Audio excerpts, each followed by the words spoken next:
y'all, my name is Jasmine Jones. I'm a licensed clinical social worker, and you are watching Black Girl, a Therapist in the Wild. And this is a little series I like to call Therapist Tips and Reviews. And today we are reviewing P-Valley Season 1, Episode 8, Murda Night. And we are sipping on some fruit punch and vodka. So this episode was dramatic. It was just all the things. It was ratchet, it was dramatic, it was traumatic, it was everything.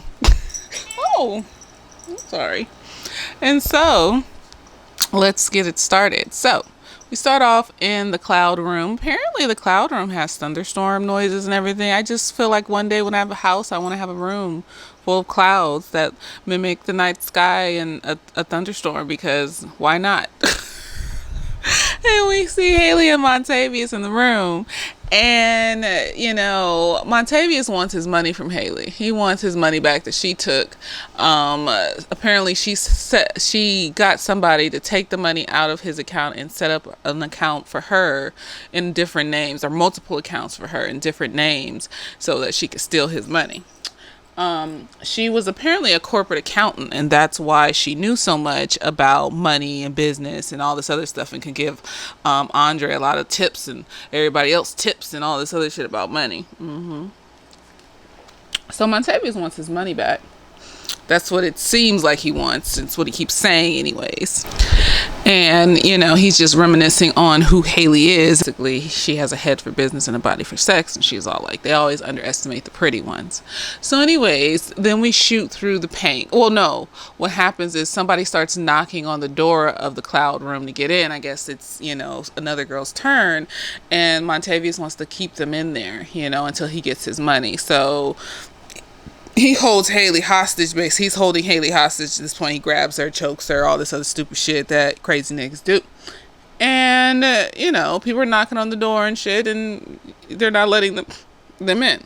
So anyways, we then shoot through the club. We got bitches dancing. We got Mississippi posting shit.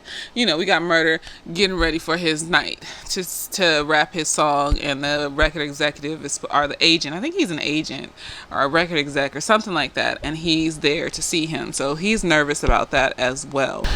So we get to Murda on stage. He's nervous at first, but then he starts rapping and doing his thing a little bit, and then the crowd starts rapping along with him. So he's feeling the power of the attention of stardom, and he's looking around and recognizing all these people know my song, and oh my gosh. So he's really like just shook by the fact that all these people like him and know his song, and this could be his life basically. While he's rapping and getting into it, Mercedes is behind him doing her little pole dancing thing. So tonight there's no titties being shown at the Pank because the sheriff basically laid down the law and said that no titties at the Pank with liquor. So they have the liquor. They don't have the stripping though. So Mercedes has to put on a good show.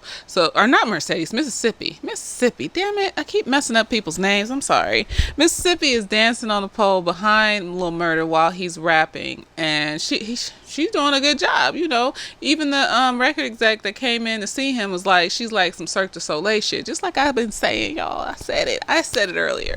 And so the record exec gets there with Lil Murda's agent, the mortician. And the record exec seems more interested in Keyshawn than he does in Lil Murda. While Mississippi is on the pole and Lil Murda's rapping, Mississippi's serial killer boyfriend Derek is just in the crowd, just stone-faced mad, just big mad. You could tell something just wrong with him. So he's standing there just mean mugging the stage the whole time, just looking crazy and all sorts of shit. So Lil Murda gets done on the stage, and then he comes off, and the producer and his agent comes over, and him and Mississippi are standing there with the producer and his agent, and the producer and the agent I think he's a record exec. They're talking to him, and they want to talk to him in private. So Mississippi is looking around. She's nervous. She's just like looking for a crazy nigga, and she's like, well, you guys go talk business, I'm gonna go. And then the record exec's like, no, you come with us. Like, like he wants her there too. And she's just like looking around like, okay, I guess, I guess I'll go with you guys. While they're standing there, some lady comes up with her titties out talking about murder, sign my titties and shit. And then here comes Uncle Clifford, and she's like, no titties at the Pank tonight, and shushes this girl away. So that was random. So then we go to, I think his name is Big L or Big G. He's the accountant, the money man in the back.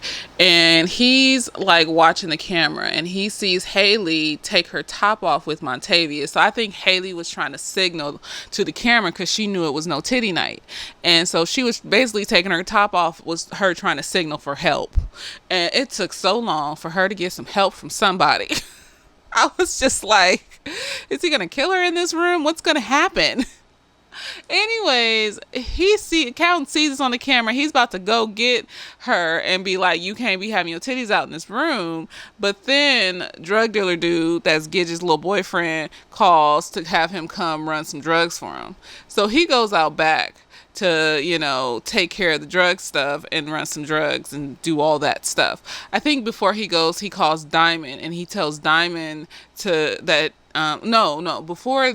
the drug dude calls, he calls Diamond and tells Diamond to go get to go in the room and get Haley. But Diamond's manning the line. Like, it's this long ass line. They're signing the petition, and people trying to walk in with guns and all sorts of dumb shit. And so Diamond's like, I can't leave the line. People are coming in with guns, stupid shit, a bunch of stuff. And so the accountant dude is like, okay, I'll go do it. And so before he's about to go get Haley and tell her to put her top back on, here comes drug dude calling him to go run his drugs for him. So he goes out back, and it's like a truck full of drugs, just full of drugs and shit. Next, we go back out to the line. Like I said, Diamond's manning the line, and there's all sorts of people in the line. Here comes that boy that, so dude with the ankle bracelet lives down the street from Mercedes that likes her and shit. This is the boy that he was trying to trade the ankle bracelet with in, like, was it the last episode? It was a couple episodes ago. And he's coming in, and Diamond knows he's underage, but Diamond's just like, you know what, whatever, it's the last night of the Pank, and you can come in and stay in school and shit. So he goes to the back, and he goes and finds Mercedes, and he shows Mercedes the wanted picture from that the dude with the ankle bracelet has saw on the wall when he was switching the ankle bracelet with him. And he shows Mercedes a wanted picture of Haley, and Mercedes is just like, why?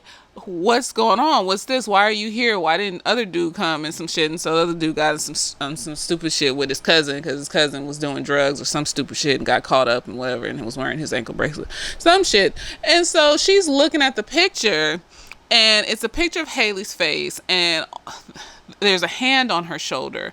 The hand on her shoulder has this big ring on it, and it's the same ring as that nigga that went into the room with her. And she realizes then that, oh, that's not a paying customer. That's somebody that might hurt her. And I thought Mercedes knew, but she didn't. She's been trying to. So Mercedes was basically dancing on the coach, and she's trying to get $10,000 from the coach. And I'm just sitting here like, the whole time she's trying to get $10,000 from the coach, I'm just thinking, well, Haley was going to give you the $10,000 for free. Like, you wouldn't have had to do shit, because the coach was all like, I want you to be my kept woman, and I want to buy a condo for you, and I want to do this, that, and the other, and you have to do this, that, and the other. And she's just looking at him like, I just feel like it's like a part of falling back into your old habits. Like, you feel like you need to do this for yourself, and you end up doing it for yourself in stupid ass ways. Like, Haley didn't want anything from you. She was just going to give you the extra $10,000 for free. She didn't expect shit from you. And instead of taking a good thing, you go back to the toxic thing because you feel like you want to be independent and shit like that. And it's like, no, bitch, that's not how we do things here. The bitch was going to give you free money, bitch. So that's what the coach was wanting from her. So when little boy comes to the door and gives her the wanted picture, she was like looking at it. Then she goes back into the room with the coach, and she tells him, you know what, I'm going to think about that because your price is too high. Your price is expensive. And then she walks out to go look for Haley. She then goes to Uncle Clifford's office, and bangs on the door looking for Uncle Clifford, looking for the whatchamacallit, what's the accountant, somebody to come help her get Haley. So, we shoot back real quick to, I think his name is Big L, and he's back there with the drug nigga looking at the drugs and stuff, and they just looking at it, and he about to run these drugs for him and shit. So I don't know. I feel like that's some reckless shit. I feel like you don't have to be, especially if you have other options, but I feel like maybe he felt like he didn't have other options. And so that's why he was just like, I'm going to run these drugs for Clifford to keep the pank intact and whatever. So whatever. Then we go to Lil Murda. He's sitting with Mississippi and the record exec and his agent. And the record exec's talking all this shit, talking about how he can be Lil Murda's agent. He doesn't need the mortician to be his agent anymore, or manager or whatever. He wants to be Mercedes manager. He wants to get them deals. He wants to do all this other shit. He wants to get him a new producer. So the DJ was his producer at the club, and Lil Murda's like, but I like this dude. Like, the DJ is cool. And the record exec's like, no, I can get you in real studio time and da da da da. And Lil Murda's just sitting there, just kind of like thinking about it, stars in his eyes a little bit. But the record exec is really focused on Keyshawn. Like, he's really focused on her. And also he wants to make sure that Lil Murda is real, like he's a real gangster, like he's, not just they say flogging. Is that a slang from the South? Because it sounds natural coming out of their mouth, but when I say it, it sounds like, what the fuck am I saying? Flogging? I'm sorry. It's probably a word they say, and I'm just laughing. But anyways, I'm laughing because it sounds weird when I say it. So I'm not laughing because, if it's the slang word they say in the South, then, it sounds better when they say it. But anyways, he wants somebody that's not fake and trying to pretend to be a gangster and shit like that. So then Uncle Clifford comes in, and she puts her hand on Lil Murda's shoulder. And this is after the record exec is talking about he wants somebody that's real and not fake. And he puts her hand on Lil Murda's shoulder, and she's just, I think that says she, I don't know. I'm sorry if I didn't.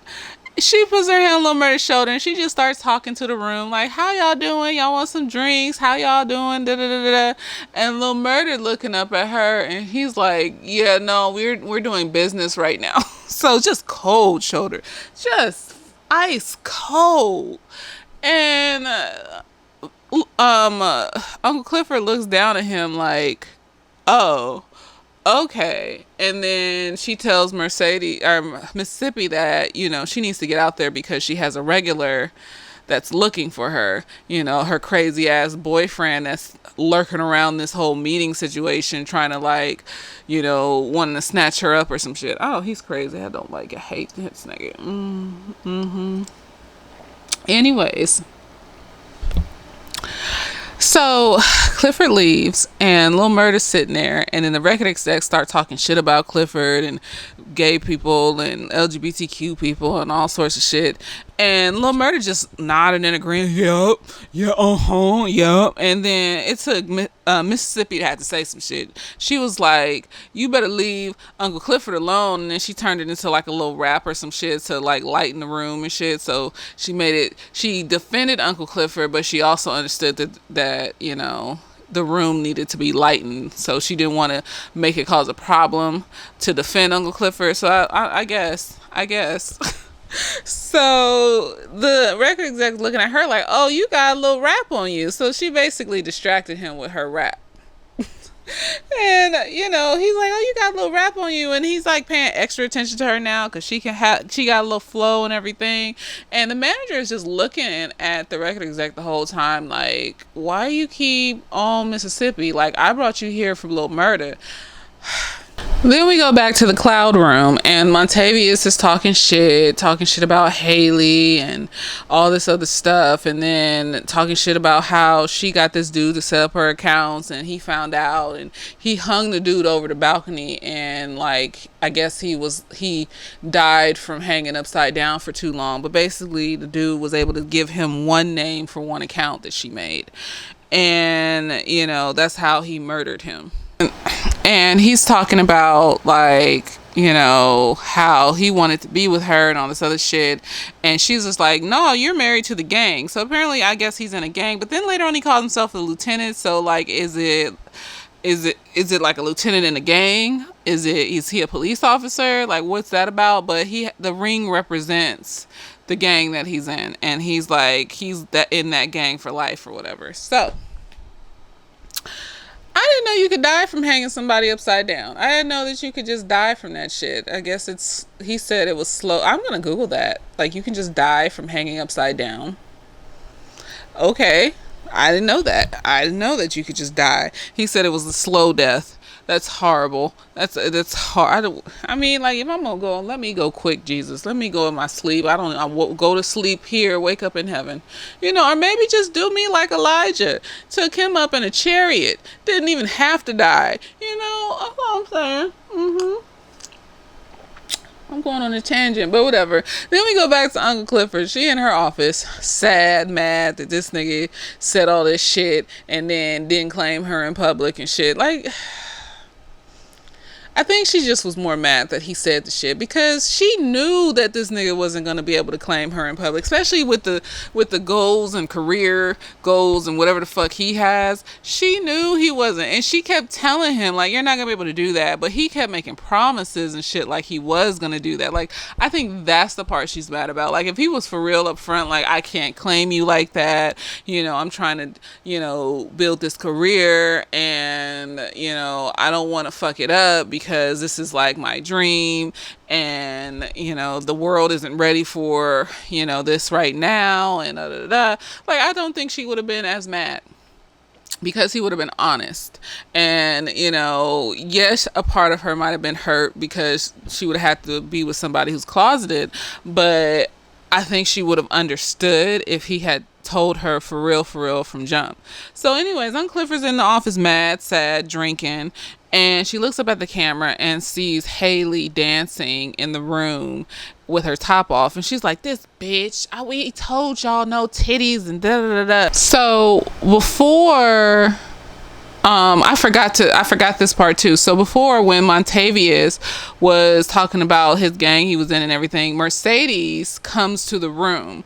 And so, because she couldn't find anybody, she comes to the room and works her way into the room talking about, oh, it's bottle service and all this other stuff. And now you got dark liquor and white liquor and all this other shit. So they're dancing in the room, Mercedes and, Haley. And so this is what Uncle Clifford sees on the camera. She sees Mercedes dancing, and then she sees Haley dancing topless, and she gets pissed the fuck off and is like, bitch, what's going on? So she's looking for Big L. Big L's is saying that he told Diamond to take care of it. Diamond is supposed to go in the room and take care of it. And so then we see Lil Murda.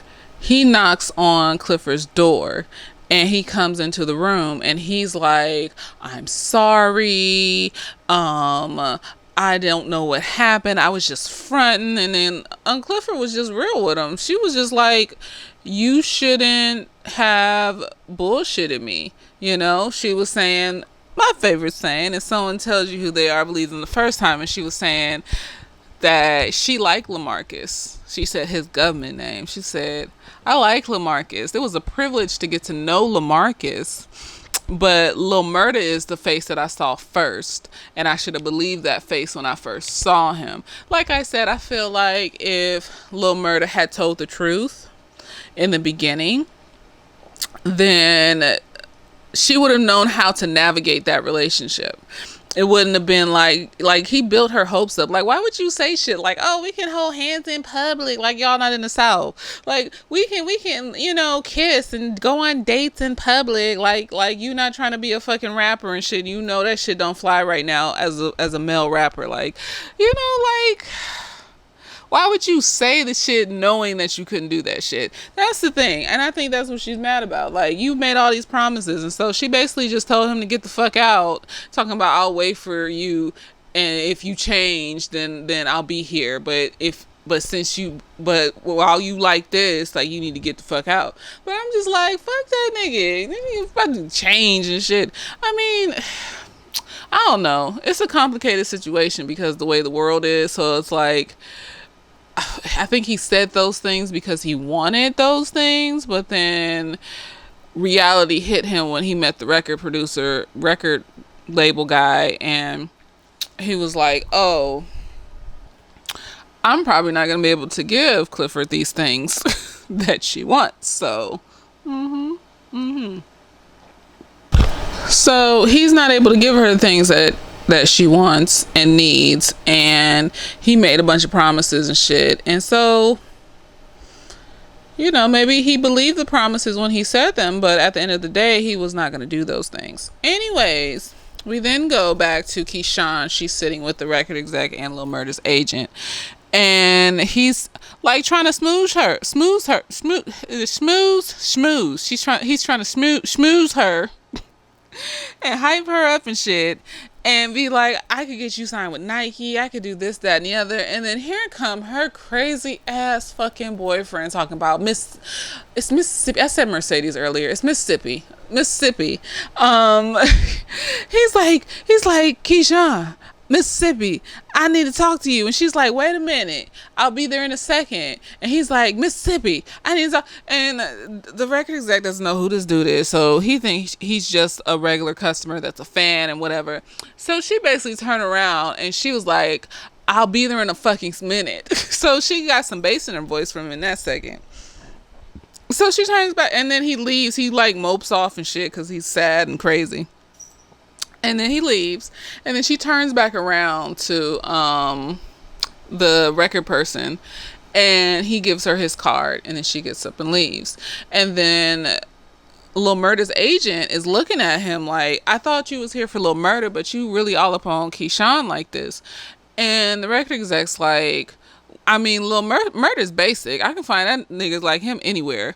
Keyshawn got the whole Black Barbie thing going on, Cirque du Soleil shit. He like, that's different. So he wants her. So the agent's like, well, I have Lil Murda's best interest at heart. So if you're not trying to sign him or do nothing with him, then I need to go. So he gets up and leaves. The record dude tries to call him back, but he's gone. So, he's like, fuck you. So then we go to Mississippi with Crazy Nigga. And he's trying to ask her what was going on in the room and all this other shit. And he backs her up against the wall. And she's telling him, well, this manager is trying to get me to, get me a deal. And he was like, is he trying to manage you or is he trying to pimp you? Just trying to control her because he's crazy. And she's just looking at him like, what the fuck? And he was like, oh, well, we're going home now. She's like, I still need to make this money. He's like, no, we're going home or you're going to regret it. So she's just looking at him. He has his hand on her throat and all sorts of crazy people shit. And she's just looking at him like, you really gonna make me regret it? And he's like, you better come, you better get your shit. I'm gonna go to the bathroom. You better get your shit and be ready by the time I get out the bathroom. So we see behind him that Diamond is seeing the whole exchange and is like, the fuck. And so then we go back to the room with Montavious, Haley, and Mercedes, and they're still dancing. And then Montavious is tired of the charade, so he takes the bottle and pours it on the floor and says, I'm out of liquor. Mercedes is like, well, until Haley tells me to leave, then I'm not gonna leave. And Haley looks at her and tells her to leave. And then Mercedes goes buck wild, breaks the bottle, tries to fight this nigga. They fighting and shit, and all this other shit start happening. So Montavious is fighting Mercedes, and he gets Mercedes around the neck with the bottle, and then he tells Haley where's his money. So apparently Haley's been putting the money in a duffel bag and storing it in the locker at the strip club. So she told him earlier that she had been putting it in the bank and mixing it in with the money from the club and all this other stupid shit. It's $250,000. You ain't mixing no $250. You ain't making $250,000 at the bank. So she been putting it in a duffel bag and hiding it in the locker at the club, and she has 5 minutes to go get that money. She runs out that motherfucker, goes into the locker room, puts some clothes on, grabs the duffel bag, and gets in her car and sits there. And I thought she was gonna leave. I was like, this is fucked. It's like, this is fucked up. She's just gonna leave. And then we go back to Montavious, and he's talking to Mercedes, and he's telling Mercedes, well, you think she gonna come back for you? And Mercedes is like, yeah, she gonna come back for me. And he was like, she ain't come back for me. She left me. I took her and her daughter in, and whatever, and she just up and left and took all my money and da da da da. And Mercedes was like, well, maybe you fucking deserved it, you piece of shit. So, I'm thinking he's going to stand here and tell big secrets about Haley and her doing something fucked up. But no, he just basically admitted that he's trash and she took his money and ran because he's trash. Then we kind of skip through like 3 scenes. There's Lil Murda. He's on his last song. He's doing push-ups on the stage, about to sing his last song and shit.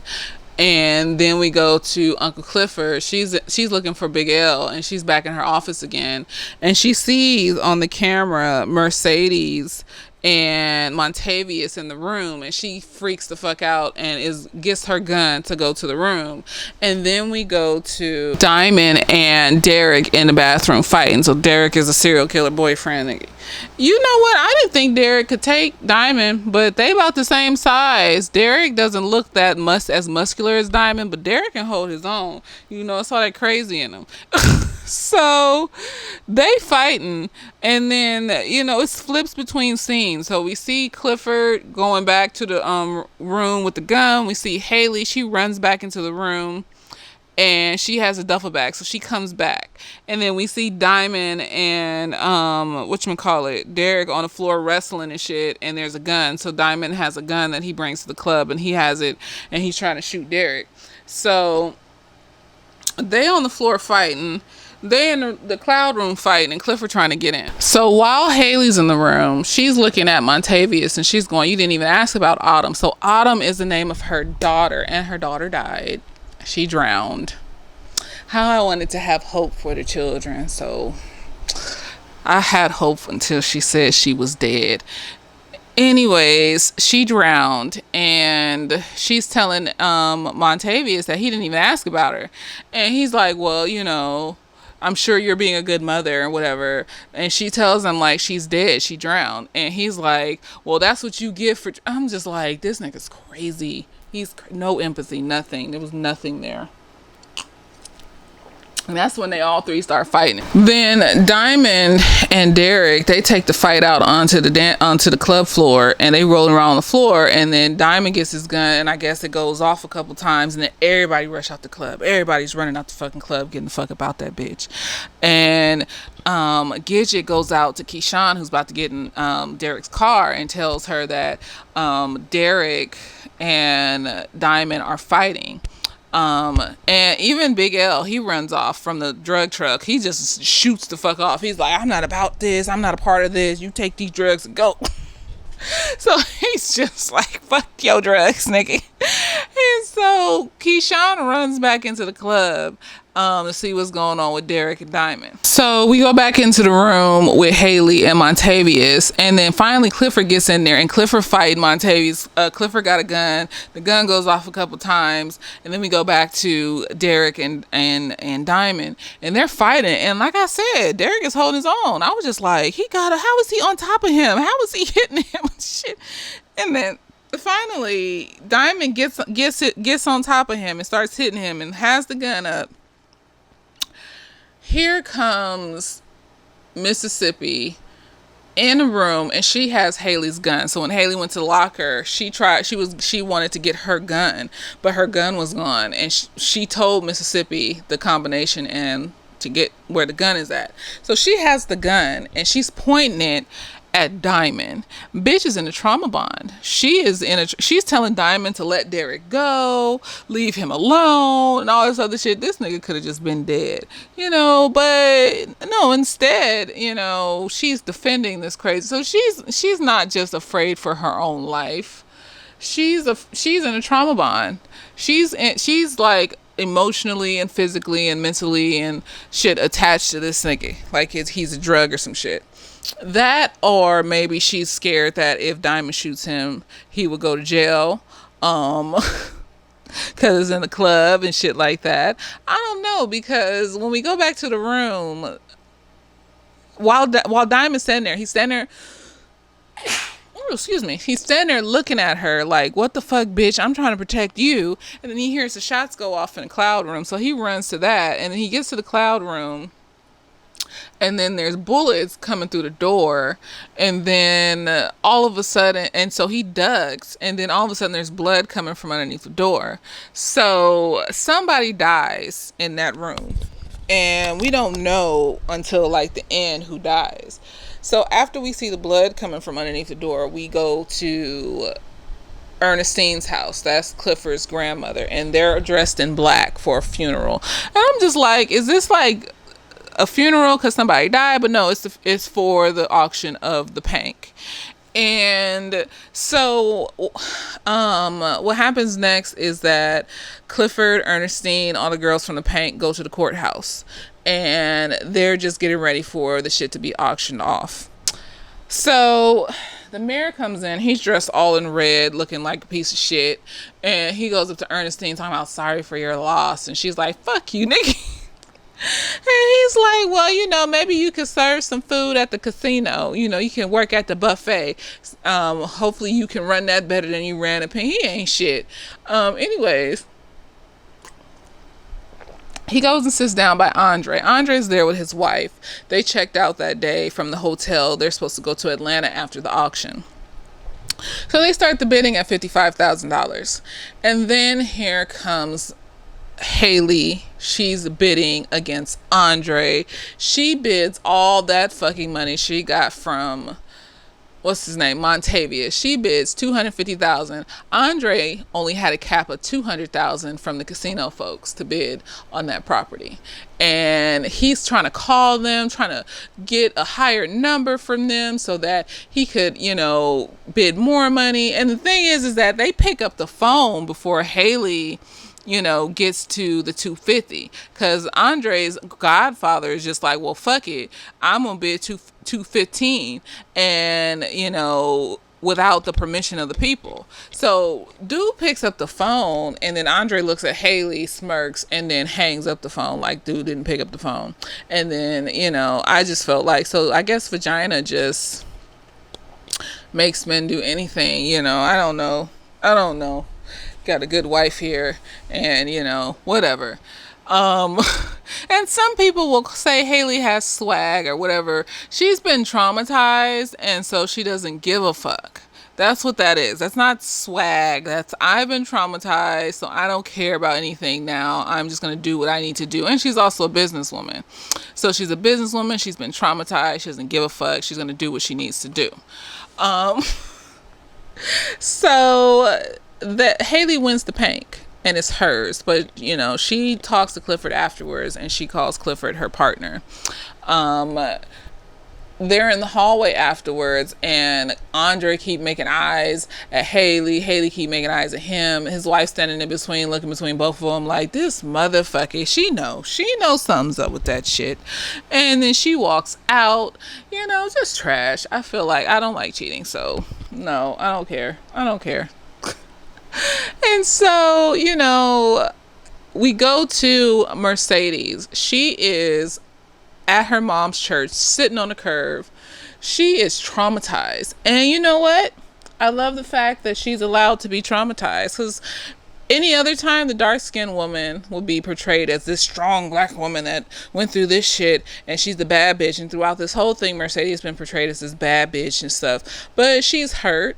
She's traumatized. She was traumatized from this incident because maybe she's never experienced some shit like that. And I think she shot that nigga. Montavious is obviously the one that ended up shot and dead. And his character didn't have a lot of, background or plot to him. So I expected him to die. But, when that gunshot went off, I expected it to be him. Everybody else was a main character. He was just extra. So she's traumatized. So when you traumatize, when you trigger like that and you already come from a history of trauma, you're going to go back to what's familiar. So she goes to her mom's church, and she's begging her mom for forgiveness. So like I said before, in that whole jail scene when she told her she was dead to her and shit like that, I feel like I was like, she might be able to say this now, but If a big enough trigger comes along, she'll probably just fall back into her mama's arms, wanting to hear that gospel bullshit to feel safe again in her trauma. And that's what she did. Big enough trigger came along. She went back to her mom. She wanted to feel safe in the familiar. I'm already experiencing this pain. I'd rather experience familiar pain instead of this new pain.